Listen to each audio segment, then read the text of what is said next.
obviously you don't want your view on religion summarized by it's good for stupid people. Well, I do want it summarized to some degree that way, because one of the things yes, we do. I'm giving you the opportunity again to put this foot in your mouth. But I would say not only. I mean, the thing is that we're all stupid, and some of us are far stupider than others. But we're not. But we're not that stupid. I mean, but there's another problem, Sam. I think, and this is obviously a contentious one. One of the things I don't go to church, but there is one thing I admire about the church, and that is that it's managed to serve as a repository for these fundamental underlying fictions for 2 millennia. And that's really something bloody unbelievable. I mean, the great, what would you say? It is bloody unbelievable. Well, look, Sam, everything's soaked in blood. We have no disagreement about that, but the secular alternatives that we produced in the 20th century were certainly no less blood-sodden, and they produced nothing of any productivity whatsoever. We need not do it now, but we have to put to bed that secular canard. What would you do? Well, it's just not so that Stalinism was the product of secularism or atheism, and nor were well, it was fascism. A product. It wasn't an inevitable product or it's the not, product. It wasn't. And please, anyone who has this meme in your head, please just allow the next sentences I speak to just push it out, because I'm so sick of hearing this. This idea that the greatest crimes of the 20th century were somehow the product of atheism. Right. When you look at what actually engineered these atrocities, it was something that looked very much like a religion. It was a religion in every way apart from an explicit commitment to otherworldliness. It was based on that's a big difference. Dogmatism through and through. It was based on personality cults that grew up around figures like Stalin and Hitler and Mao.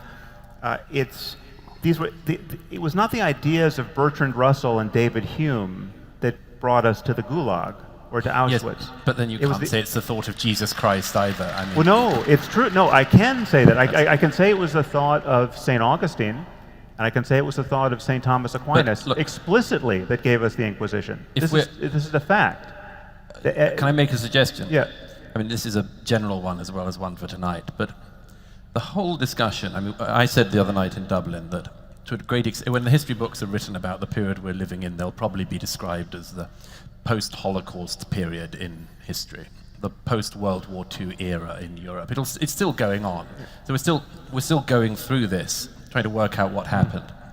And I have to say, one thing that I, at any rate, am equally tired of is the claim that this has got to be a tennis game between the religious and the non-religious. That people say that the 20th century's crimes were committed by atheists. Sometimes true, often wrong. Or that the 20th century's crimes were committed by people who were religious. Sometimes true, often wrong. But you're not observing a crucial distinction here, because I would never be tempted to hold religion accountable for the bad things that religious people do that have no connection to religion. Right? So if a Muslim robs a liquor store, I'm not going to blame Islam for that. Right? There's no doctrine. Not then. There's no doctrine. Especially not then. There's no doctrine that makes sense of that behavior. What I blame religion for, and likewise, there's no doctrine in the mere loss of religion, i.e. atheism, that gets you the gulag. Well, right? hang on. Well, there is. No, there's not. But let me just flesh out this point for one more second. The only thing I blame religion for are the things that it becomes rational to do by the light of these beliefs. If you accept these doctrines, a rational and good person can be tempted to join ISIS. That's my concern. Okay. A rational and good person can be tempted to support the Inquisition. But of the many things they had in common, this is the point that David Berlinski made in his book, what did the NKVD have in common with everyone who oversaw the Gulag, the SS, the people who guarded the camps, the people who put people on trains? What did they all have in common? What did they have in common with Mao? Among other things, they had in common the fact that none of them thought that God was watching them. none of them thought that they were being observed and would be held accountable. It doesn't help when you think God is on your side. We have just as many examples where people do it because they think God is on their side, right? Sure. God is watching and clapping. I'm not denying that. I'm saying that the attempt to make this a tennis match over the 20th century is a mistake. We're still trying to work out what caused it. Religion had a role, atheism had a role. But the perpetual tennis match of it, I think. Well, and there is something to be said at a more sophisticated level, I would say, for the idea that you have an obligation to a transcendent ethic. Now, you make that claim in the moral landscape. You lay out a transcendent ethic, in my estimation, and that's one that puts the onus of responsibility on the individual to act in a way that at minimum minimizes suffering. And you think of that as a statement of fact, that that's the proper way of being, and I think about it as an axiomatic statement of faith, and that's one of our differences. But I have been very careful in my analysis of the relationship between the idea of sovereignty and the idea of religious belief. And one of the things that I have worked out, I think, partly from reading such people as Eliade and Jung, was that there is an emergent idea of sovereignty that does involve being accountable to a God. And here's how I would justify that. And I would think about this essentially from a practical and biological perspective, independent of any metaphysical reality that it might have. So the ancient Mesopotamians, for example, believed that their emperor was the incarnation or the representative of a god named Marduk. And that actually bestowed certain ethical responsibilities on the ruler. And so the ruler had to be a good Marduk in order to be a sovereign, to be regarded as sovereign. He had to be the embodiment of these divine principles. And it took the Mesopotamians a very, very long period of time, perhaps several tens of thousands of years. They weren't Mesopotamian during that whole time, obviously, to work out what those principles of sovereignty should be. And the Mesopotamians encoded this in their fictions, in their religious fictions, making essentially the proposition that the proper ruler had to have eyes all the way around his head, because that was one of the attributes of Marduk. So he was someone who was genuinely paying attention, who was capable of coming into voluntary contact with the great chaotic substructure of being and cutting it into pieces and making the habitable world, and also speaking words that were truthful, that had the power, the magic power of truth. And the ruler had to act that out if he was going to be the sort of ruler that his people weren't entitled to slay and sacrifice. And then once a year at the New Year's festival, he would go outside the city, the walled city, and he would act out his role of Marduk. And the priest would humiliate him and ask him to confess all the ways that he hadn't been a good Marduk, so that he could remember that he had a responsibility to undertake to embody this relationship with these divine principles. And the thing that's so important about this, that's so absolutely crucially important, is that it established the principle that even if you were at the top of a hierarchy, you weren't absolute. There was something above you that you were subordinate to. And one of the extraordinarily useful ideas about the abstraction of even God as a personified spirit, let's say, is that it allows every leader to be subordinate to something that's beyond him. Now, that doesn't mean it can't be misused, but it's a very, very, very important idea. Yeah, except you can get there the other way around. You can realize that even if you're at the top of the hierarchy, you are radically dependent on everyone else. The tip of the pyramid. But everybody at the tip of a hierarchy doesn't believe that. Sometimes they believe that they can do whatever the hell they want. Yeah, but I'm saying if you're going to believe something that's compatible with rationality globally and has the least conceivable downside, I would put in that place not a superstitious attachment to a notion of an invisible friend or punisher who's above you. I would put in its place the totally defensible and palpably true fact that you could be the king of the world, and you are dependent on everyone around you to eat, to not be murdered by them. I mean, you are. I mean, it's amazing how precarious even a a totalitarian regime is. I mean, the amazing thing is that these last at all, because in many cases it would just take 50 people to act in unison to kill the tyrant, right? But it never happens because you just have a first mover problem. Everyone is afraid to be the first person shot.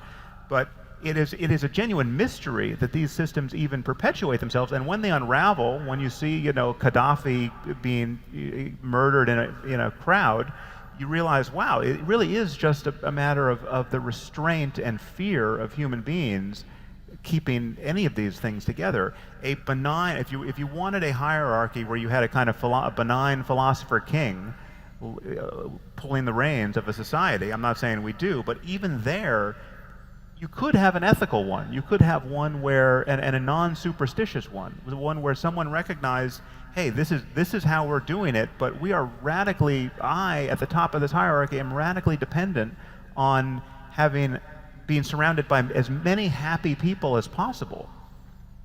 Well, look, I mean, I don't, in some profound sense, I don't disagree with that. We're actually, I mean, this sounds like a fiction, but we're living with this problem, and we encounter this more and more when you talk, you know, in Silicon Valley, as you and I occasionally do, and I'm sure you do as well, where you meet people who are fantastically wealthy, who seem uncannily detached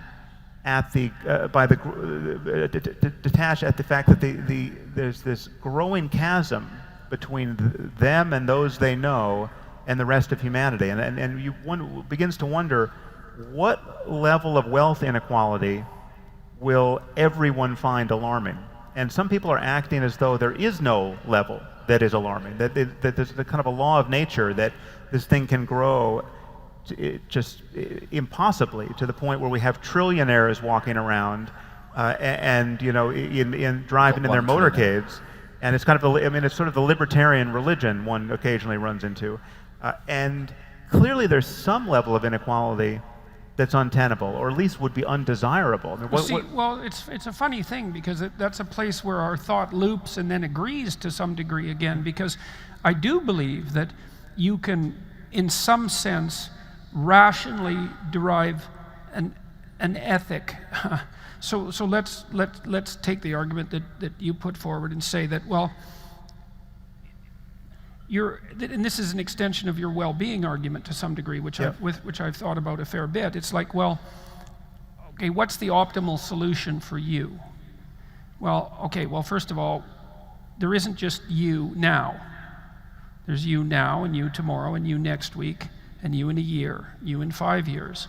So there's you and the you that propagates across time. So one of the implications of that is that you can't do anything that's really good for the you now that isn't very good for you a week from now, right? Yeah. So that means you have to imagine yourself as multiple individuals across multiple time frames. And then you have to figure out what's good for all those individuals across all those time frames, although you discount the future to some degree because of its unpredictability. But then, so that's a very tight set of constraints. And you might say, well, a rational person would calculate what was optimal across all those multiple time frames. Then you do the same thing with other people, which is the point you just made. Well, it isn't just you, because who's you? There's you and your family. And most people are in a situation where they would regard damage to their family as perhaps even worse than damage to them. So whatever they are obviously encapsulates their family, and then to some degree that flows off into the community. And so there is no isolated you, and that's sort of your point with regards to the ethic. But then, so I agree with all that, but then one of the things that I would suggest is that, because that's an incredibly difficult rational calculation, and perhaps an impossible one, technically speaking, but certainly very difficult, that what has happened in part as our great narratives have emerged across time is that we have observed ourselves attempting to solve that multiple identity, multiple time frame problem, and we've told stories about people who do that exceptionally well, and then we've winnowed out those stories, and we've produced these powerful narratives that encapsulate the ethic that does in fact reflect that wisdom. And and I think you actually accept some of that in your moral propositions, which is something that we've talked about before. So for example, although never really agreed on, you certainly believe, for example, that the embodiment of truth is one of the means whereby you solve the problem of ethics. And I would say that that's a deeply rooted Judeo-Christian concept, that it's the truth it's so above deeply all. rooted that it precedes any notion of religious provincialism. I mean, it's deeper than Judeo-Christian. It's deeper than our humanity on some level. At one point, we talked about the golden rule, and I said that the precursor to the golden rule can be found even among monkeys, right? Right, so right. the golden right, rule is a rats, good rule yes. even for monkeys. Yes, exactly, exactly. And so, But let me just add to Yep, the yep. picture you sketched out. I completely agree with. We have an ethical obligation even to our future selves, right? I mean, we are in relationship to who's going to be the person who's drinking his fourth scotch tonight has some ethical relationship to the person who's going to wake up with a hangover tomorrow morning, and one thing we know for sure, in which we have begun to dimly understand and describe scientifically, is that we are bad at all of these calculations, Yes. right? Like the hyperbolic discounting of future rewards. well, that's and- also why I think we have these stringent limitations on rationality, Sam, is that we can't solve the problem through calculation. Well, no, but we increasingly can, and even where it's best summarized not by one thing I'll grant you is that it's not always best conveyed or rendered indelible and actionable by being given a nature paper or an abstract from a paper in the literature and being told this is the way you want to behave to maximize your well-being. It may best be conveyed by certain stories,